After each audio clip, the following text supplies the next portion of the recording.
Assalamualaikum warahmatullahi wabarakatuh. Selamat pagi, salam sejahtera untuk kita semua.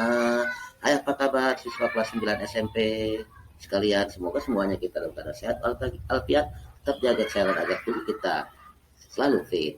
Baiklah, selamat berjumpa lagi dengan saya, Mursal Effendi, guru SMP Angkasa Lanutu Sastra Negara Bandung, yaitu guru matematika. Pada kesempatan kali ini akan menyampaikan materi kelas 9 di semester genap, yaitu pada bab 6, pokok bahasan bangun ruang sisi lengkung, yang dikenal dengan BRSL. Adapun pokok bahasan kita pada kali ini adalah tentang volume bangun ruang sisi tabung. Volume apa saja sih yang kita bahas? Yaitu bangun ruang sisi lengkung itu yaitu terdiri daripada tabung, kerucut, dan bola. Baik, kita lanjutkan. Pertama adalah tentang volume tabung. Nah, ini ada tabung. Apabila kita belah-belah, tabung itu akan menghasilkan prisma ya, sedikit banyak tuh. Prisma banyak sekali ya. Prisma. Nah, gambarnya menjadi yang ini nih, hasil belahannya. Nah, bagaimana dengan hasil belahan ini? Nah, sehingga menghasilkan volume ya. Ternyata volume adalah apa? Luas alas daripada tabung itu sama dengan luas alas daripada prisma. Sehingga volume tabung sama dengan volume prisma. Adapun volume prisma tadi adalah luas alas prisma kali tinggi prisma. Luas alas, jadi kita gantikan karena sama dengan tabung, maka luas alas tabung kali tinggi tabung. Sehingga rumusnya akan menjadi, kita sederhanakan, alas tabung berupa lingkaran, jadi luas lingkaran kali tinggi. Sehingga rumusnya menjadi luas lingkaran sebagaimana yang kita telah pelajari terlebih dahulu, yaitu pi r kuadrat kali t, tingginya adalah t ya. Sehingga volume tabung menghasilkan rumus yaitu pi sama dengan pi kali r kuadrat kali t. Adapun pi bernilai 3,14 atau 22/7. Kapan saatnya kita menggunakan pi bernilai 22/7? Apabila di antara jari-jari dan tinggi habis dibagi 7 panjang sisinya ya, sehingga kita pakai 22/7. Kemudian R adalah jari-jari, T adalah tinggi. Baik, agar kita paham dan hafal dengan rumus volume tabung ini, kita coba berlatih dengan contoh soal berikut ini. Nah, soal nomor 1 ini ada tabung ya. Ada ini diameter tabungnya 7 cm, tingginya 10 cm ya. Hitunglah volume tabung ini kalau menggunakan pi 22/7. Karena diameternya 7, maka jari-jari adalah setengah daripada diameter sehingga menjadi 3,5 cm. T adalah 10. Masukkan atau substitusi kepada rumusnya yaitu pi sama dengan pi r kuadrat T. Pi kita ganti dengan 22/7. R sebagaimana kita peroleh tadi 3,5 kali 3,5 karena R-nya kuadrat, kalikan dengan T-nya adalah 10. Nah, selanjutnya 7 bagi 3,5 adalah 2. Ini 3,5-nya 1 hasilnya. 22 bagi 2 adalah 11. Sehingga 11 kali 3,5 kali 10. Kalau kita kalikan ketiga-tiganya ini menghasilkan volume 385 cm kubik. Nah, mudah ya siswa kelas 9 sekalian, asalkan mau mencoba. Dan bagaimana Pak menghafalkan rumusnya? Coba dan coba dengan tipe soal yang sama. Baik, kita beralih pada soal jenis selanjutnya bagaimana ya. Nah, ini ada sebuah tabung berisi 770 cm kubik. Artinya volume ini ya, zat cair berisi ya, jadi berupa zat cair. Panjang jari-jari alas tabung 7 cm, kemudian pi-nya 22/7, hitunglah tinggi zat cair itu. Ya. Baiklah, kita jawab yang diketahui tadi volume sama dengan 770 cm kubik, sehingga pi-nya sama dengan 770. Jadi alas yaitu R sama dengan 7. Rumusnya tadi adalah pi R kuadrat kali T. Sehingga di pi volume adalah di bawah pi ini kita substitusikan angka itu dari diketahui ini adalah 770. Adapun pi-nya 22/7, R kuadrat artinya R-nya 7, jadi 7 kali 7 kali T, karena kita ingin mencari tinggi ya. Sehingga 7 bagi 7 habis ya 1 ya hasilnya. Maka 770 sama dengan 22 kali 7. Adapun 22 kali 7 ini, nah ini ya, kita jangan langsung kalikan karena habis bagi nih. Ya 7. Sehingga T adalah 770 dibagi 22 kali 7. Apabila bagi 7 ini 1 hasilnya, yang atasnya 770 bagi 7 adalah 110. Sehingga T adalah 110 dibagi 22 adalah 5.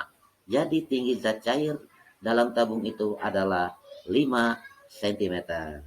Oke, baiklah siswa, saya harapkan mulai memahami ya, dan terus berlatih agar kita benar-benar paham dan hafal rumusnya. Baik, kita beralih kepada volume kerucut ya. Bagaimana sih volume kerucut itu? Nah, ini nih tentang volume kerucut. Ini gambar 1 adalah kerucut, gambar tabung.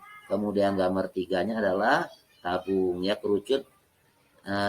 Ada ini pasir halus dimasukkan ke dalam tabung melalui dengan sarana kerucut.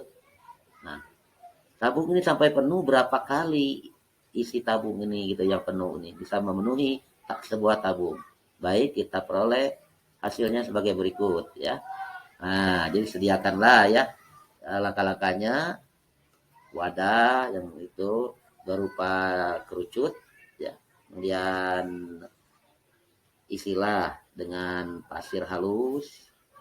Kemudian hasil daripada percobaan kita ya, sebagaimana uraian dari A dan B tersebut di atas akan menghasilkan yaitu 3 kali ternyata ya volume kerucut itu sama dengan volume tabung.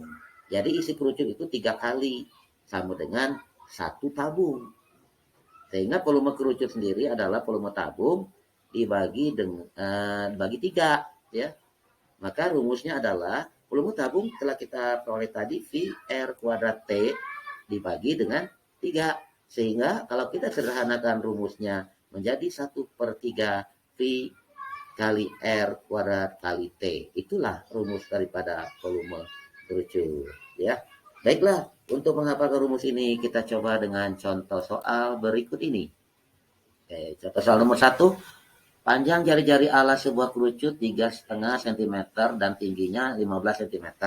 Hitunglah volume kerucut tersebut dengan menggunakan pi 22/7. Baiklah ya, R-nya 3,5, T-nya 15. Masukkan pada rumusnya, V atau volume kerucut adalah 1/3 kali V kali R kuadrat kali T. 1/3 kali 22/7 kali 3,5 kali 3,5 kali 15. 7 bagi 3,5 adalah 2. 22 bagi 2 adalah 11. Kali 1 kali 3,5. Kemudian 15 bagi 3 adalah 5 kali 5. Sehingga ketiga-tiganya ini apabila kita kalikan, yaitu 11 kali 3,5 kali 5 menghasilkan 192,5. Jadi volume kerucut tersebut adalah 192,5 cm kubik.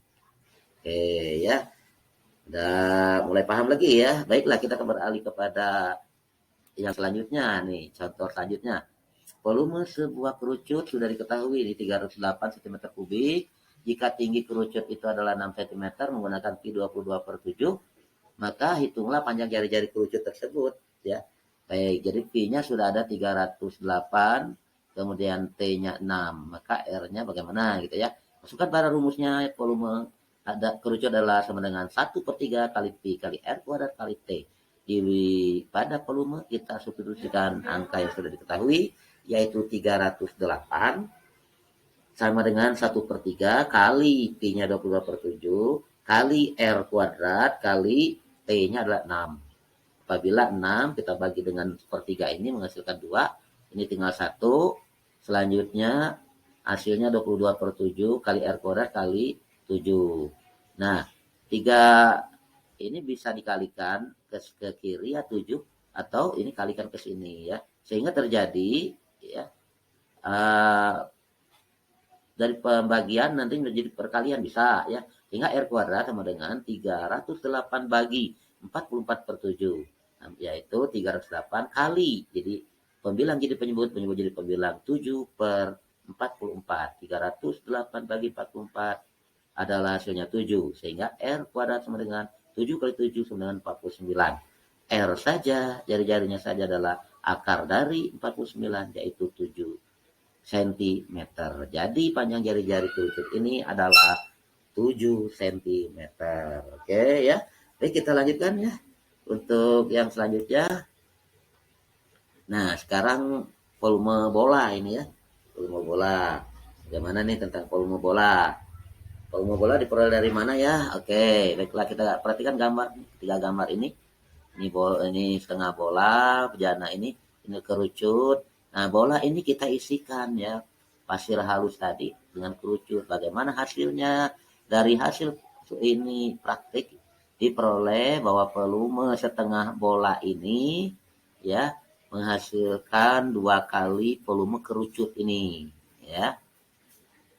Sehingga volume bola adalah 2 kali volume setengah bola. Jadi 2 kali 2 kali volume kerucut. Sehingga menghasilkan volume bola itu 4 kali volume kerucut. Adapun volume kerucut sendiri telah kita peroleh tadi, yaitu 1/3 pi R kuadrat kali T. Kalau kita kalikan dengan 4, sehingga menghasilkan 4/3 pi R kuadrat T. Inilah rumus volume bola yang kita peroleh, yaitu 4/3 pi R kuadrat. Ya, apabila T-nya kita ganti dengan T dengan R, maka rumus tadi 4/3 pi R kuadrat kali R. Maka rumus volume bola kita peroleh secara utuh, yaitu 4/3 kali pi R pangkat 3. Ya. Kalau setengah bola volumenya, ya kita kalikan setengah, sehingga menjadi 2/3 pi R pangkat 3. Baik, agar paham dengan rumus dan rumus ini, kita coba dengan contoh. Soal, sebuah bola logam dimasukkan ke dalam tabung nih ya. Ini bola logam masukkan tabung yang berisi air, sehingga permukaan air di dalam tabung menjadi naik. Nah, ini naik nih, segini naiknya. Ya, hitunglah kenaikan tinggi air jika diameter bolanya 6 cm dan tinggi tabungnya 20 cm. Oke ya. Nah, ini perhitungannya. Volume air naik sama dengan volume bola logam. Jadi kalau dia naik ya berarti isi atau berat daripada logam itu berapa gitu ya. Oke, volume air naik di sini, volume tabung yaitu VR kuadrat T sama dengan volume bola yaitu 4/3 PR pangkat 3 ya. Maka kita substitusikan R-nya 10 kali 10 kali T, V-nya bagi Pi habis ya. 1 artinya tinggal 4/3 kali 3 ya kan, diameternya 6 berarti jari-jari 3 kali 3 kali 3 kali. 3-nya habis bagi nih 1, tinggal masukkan 1. Maka 10 kali 10 ada 100 kali T, 100 T, 4 kali 1 4 kali 9 36. Jadi T sendiri adalah 36 dibagi 100 menghasilkan 0,36. Jadi kenaikan tinggi air adalah 0,36 cm ya. Demikianlah siswa sekalian, saya kira dapat dan saya harapkan kalian semua dapat memahami, dan selamat mengulang lagi, tontonlah video ini ya agar kalian paham dan hafal rumusnya. Semoga sukses untuk kalian semua. Terima kasih atas perhatiannya. Assalamualaikum warahmatullahi wabarakatuh.